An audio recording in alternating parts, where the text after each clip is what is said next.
Біздің бүгінгі сабағымыздың тақырыбы алкендер. Алкен дегеніміз көміртек атомдарының арасында бір қос байланысы бар қанықпаған көмірсутектер.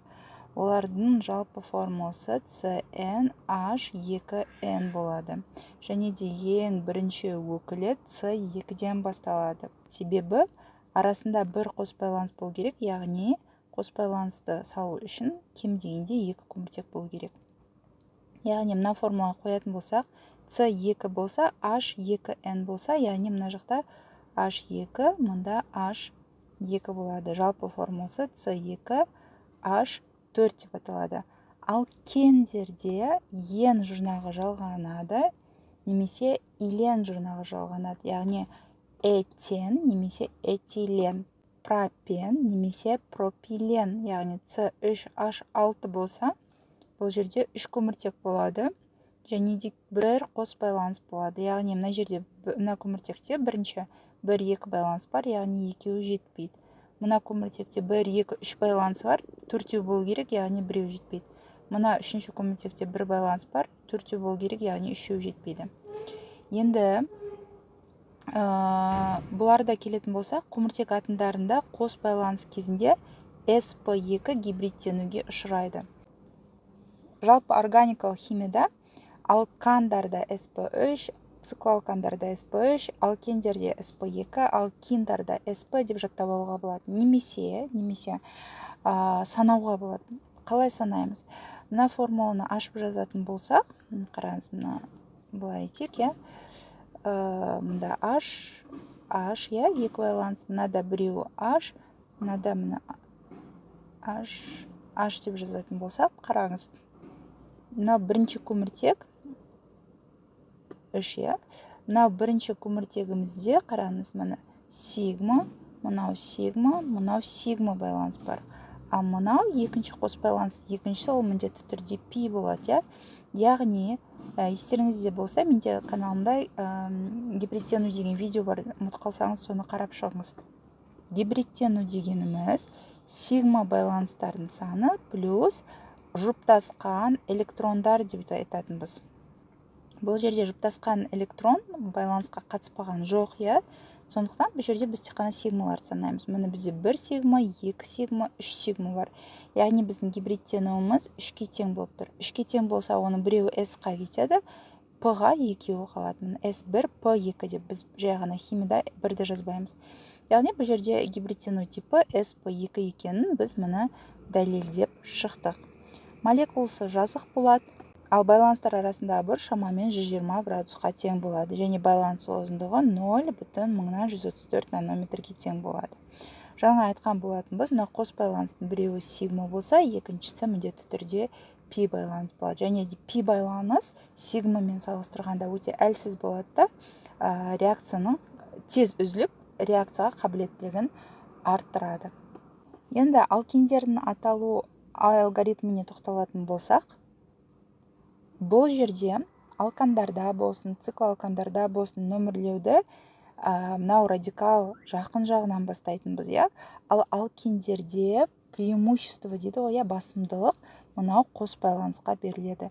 Яғни қос байланыс жақын орналасқан көміртек бірінші көміртек болып саналады. Біздің жағдайымызда қос байланыс сол жағына жақын, сондықтан бұл жерде нөмірлеуді де сол жағынан бастаймыз. Мынау радикалымыз екінші көміртекке жалғанып тұр.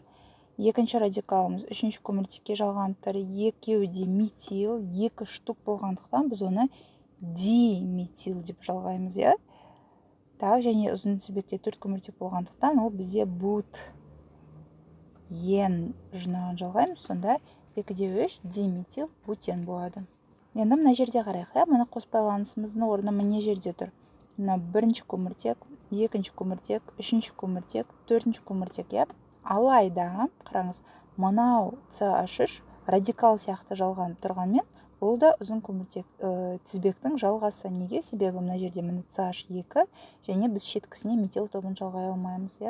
Сондықтан бұл жерде мынау CH3 радикал екінші көміртекке жалғанып тұр. Яғни 2 метил, ұзын тізбекте 5 көміртек, пентен, және де мына жерден 2 метил пентен. Және міндетті түрде қос байланыстың орнын көрсетеміз. Қос байланыс екінші көміртектен кейін тұр, яғни пентен 2 болады. Мына жерде бутен 1 болады, себебі қос байланыс бірінші көміртектен кейін тұр. Енді мына үшінші вариантты қарайтын болсақ, ұзын тізбегіміз біздің міне 1, 2, 3, 4, 5, 6 міне болады. Мына жақтан санасақ та үшінші көміртектен кейін, мына жақтан да үшінші көміртектен кейін тұр. Сондықтан қай жағынан нөмірлесек те айырмашылық жоқ. 1, 2 радикал, екеуі де метил, 3, 4 диметил. Так, ұзын тізбекте гексен 3 болады. Мына 3-ке 4-ке жалған тұр, диметил, гексен, ен қос байланыс болғандықтан, жұрнағы ен жалғадық. Және үшінші көміртектен кейін қос байланыс орналасқанын көрсеттік. Сонда бұл жерде есімізде сақтайтынымыз басымдылық қос байланысқа беріледі.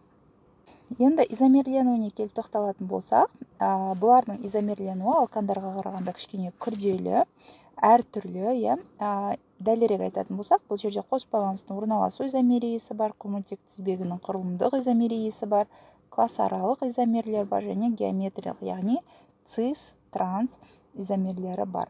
Егер мысал ретінде С4H8 молекуласын алатын болсақ, және де осы изомерлерді жазып көретін болсақ, мысалы, қос байланыстың орналасу изомериясы дейді. Бұл не? Бутен, яғни 1, 2, 3, 4 көміртек, мына бір қос байланыс, себебі бұл алкен.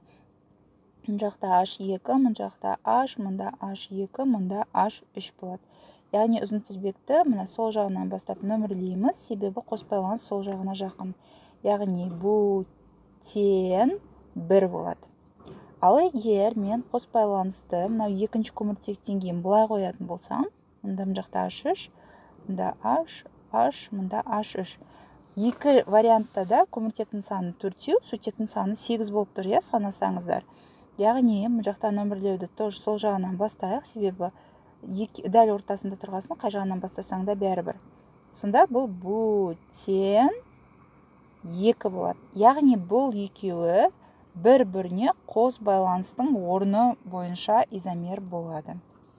Ал егер көміртек тізбегінің құрылымдық изомериясына келетін болсақ, үйреншікті әдіс бойынша көміртектің санын қысқартамыз. Яғни бастапқы ретінде мынаны алатын болсақ, бутен 1-де көміртек қаңқасы бойынша болған кезде бізде ұзын тізбекте уже 3 көміртек қалады. Мына жерге қос байланыс салам, бір үзіп алған көміртекті екі шеткіге жалғай алмайым, яғни мына ортасына жалғайым. Сонда мұнда H2, мына да 4 байланыс тұр, ештеңе болмайды. Мұнда H3, мұнда H3. Қалай санасақ та 4 көміртегіміз бен 8 сутегіміз сақталып тұр. Яғни нөмірлеуді мына сол жағынан бастаймын, себебі қос байланыс жақын, 2 метил пропен, себебі ұзын тізбекте менде 3 көміртек, и 1. Ен жұрнағы себебі қос байланыс бар, және 1 дегеніміз ол қос байланыстың орналасқан жері. Яғни мынау мен мынау екеуі бір-біріне көміртек тізбегінің құрылымдық изомері болады. Енді келесі класс аралық изомерлерге келетін болсақ, класс аралық изомер дегеніміз бұлардың, яғни жалпы формуласы бірде болады, яғни CnH2n болу керек. Біз білеміз, бұндай формулаға біздерде қазір біз қарастырып жатқан тақырып алкендер және циклы алкандар бар, Яғни C4, мына жерде H2, мұнда H, мұнда H, мұнда H3, бұл менде бутен 1, Бутен 1 мен циклы бутанды алатын болса, мынандай еді. Екеуінің жалпы формуласы бірдей, және құрылымдары әртүрлі болғанымен саны, яғни құрамы бірдей, яғни бұлар екеуі бір-біріне классаралық изомер болады. Және де соңғысы бұл цис-транс изомерлену, бұл не деген сөз? Біздерде транс изомер деген бар, цис деген изомер бар, бұл егер мынау сутектері немесе радикалдары мына қос байланысты условно дейміз ғой, шартты түрде екіге бөлетін болсақ, соның бір жағында орналаса, бұл бізде цис изомер болады. Ал егер мына қараңыз, мына жағдайда сутектер мына шартты түрде бөлінген қос байланыстың екі жағында орналасса, бұл трансизомер болады. Яғни жаңағы біздің С4H8-іміздің мысалында қарастырып көрейік, иә. Мысалға, бутен 2 деп алатын болсақ, оның формуласы мынандай, иә. Бұл ұзын тізбек болып тұр, мына жерде сутек. Енді қараңыз, мына екі көміртекті мен бұлай салып қоям. Мына екеуіне. Сосын CH3 радикалды мына CH3, ал мынаны CH3-ті мына жоғарыға жіберем. Ал мына өздерінің қасындағы сутектерді, мына біреуінкін мына, екіншісінікін мына жерге қоям. Яғни қараңыз, салыстыратын болсақ, мына жерде сияқты мына сутектер бір жағында тұр қос байланыстың, менің де жағдайымда бір жағында тұр. Яғни қос байланыстың шартты түрде бөлгенде бір жағында тұрса, бұл менде цис бутен 2 болады. Себебі міне 1, 2, 3, 4 үзін тізбегім осылай орналасқан. Ал егер осының транс түрін салатын болсам, так, менде міне С қос байланыс С, міне CH3-ті мына жағына, ал екінші CH3-ті мына жағына салсам, сутектері бұлай болатын болса, иә. Онда қалай? Условно бөлдім, мынау екі жағында жүр, яғни бұл менде транс бутен 2 болады. Қараңыз, міне 1, 2, 3, 4 үзін тізбегінде 4 көміртек орналасқан. Егер бұл жерде естеріңізге представлять ету дейді, қиын болып тұрса, мына қараңыз, мынау бір партаның беті деп алайық, немесе парақтың беті деп алайық. Мына CC осы парақтың бетінде тұрады. Ал бір көміртегің CH3 мына жоғары жағында тұрады, ал екінші CH3 мынаның астында тұрады. Так, мына жақта бір сутек жоғарында тұрады, ал бір сутек мынаның астында тұрады. Солай елестетсеңіз оңай болады. Яғни мына столдың үстінде бір CH3 пен бір H, ал астында бір CH3 пен H тұрады. Осыны біздер трансизомер деп атаймыз. Физикалық қасиеттеріне тоқталсақ, бұл жерде алкиндер суда нашар ериді, органикалық еріткіштерде жақсы еритін заттар. Алғашқы С2, С3, С4, 3 мүшесі, газдар, С5-тен С17-ге дейін сұйықтық, С18-ден бастап қатты заттар болып табылады. Ең кең таралған, кең қолданылатын мүшелері бұл этилен және пропилен. Этилен түссіз, иіссіз, суда нашар еритін, ауадан сәл жеңіл жанғыш газ, жеміс жидектердің пісіп жетілуін тездетеді. Полиэтилен полимерін алу үшін қолданылады. Мына соңғы жеміс жидек пісіп жетілуін тездетеді деген тесттің сұрағы жиі кездеседі. Және полиэтилен алу үшін қолданылатын мономер деген сұрақтар жиі кездеседі. Ал пропилен суда нашар ериді, спирт пен эфирде жақсы еритін түссіз газ. Полипропилен, глицерин, синтездік каучук алуға қолданылады. Осы екі нені міндетті түрде жаттау керек, себебі бұлар белгісіз заттарға келетін тапсырмаларда жиі кездеседі. Енді алынуына тоқталатын болсақ, ең бірінші әдісі бұл спирттердің дегидратациясы. Дегидратация деген не? Дегидратация дегеніміз ол суды алып тастау деген сөз құрамына. С2, H5, OH, этил спиртін алатын болсақ, температура бұл жердегі шарты маңызда 140 градустан жоғары болу керек міндетті түрде. Осы кезде бізде суды азайтып тастаймыз делік, яғни суды бірінші жазып аламыз және қараймыз, мына OH, мына жақтан бір сутек кетеді, сонда С2, H4, этилен немесе этен бөлінеді. Егер қараңыз, бұлай құрылымын ашып жазатын болсаңыз, CH3, CH2, OH қоя. Мына OH кетеді. Енді қараңыз, сутек кетеді дедім ғой, мына жерде жаңа қай сутек кетеді дегенді сұрақ туындайтын болса, сутек көп көміртектен кетеді. Мына жерде мына 3 сутек, мына жерде 2 сутек, мынада көбірек қоя, значит мынадан минус 1 сутек кетеді.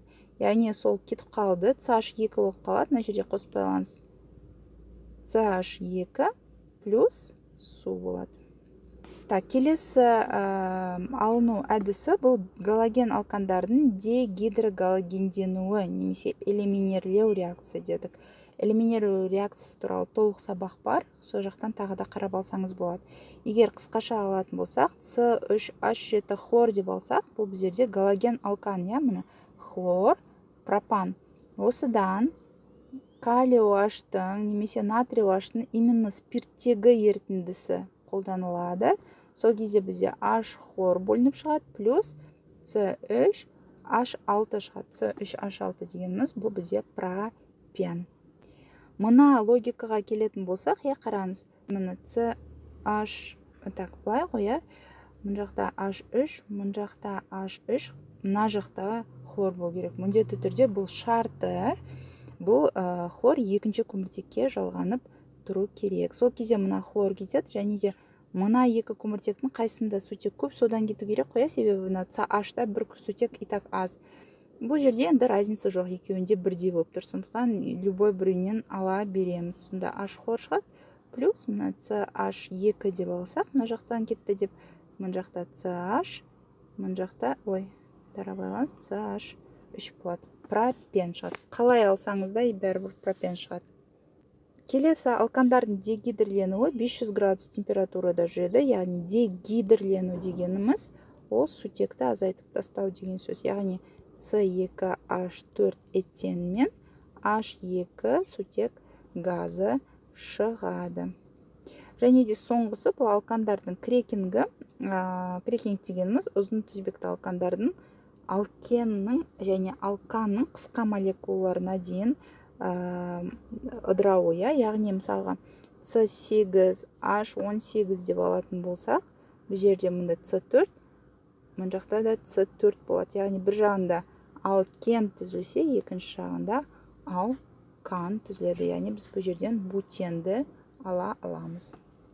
Келесі химиялық қасиеттеріне тоқталамыз. Бұл жерде айта кететін жайт, алкендердің құрамында қос байланыс бар ғой, яғни қос байланыстың біреуі сигма, біреуі пи деген болатынбыз. Сол пи әлсізірек болғандықтан оңай үзіліп кетеді, яғни бұл жерде қосылу реакциялары осы пи байланысының үзілуі арқылы жүреді.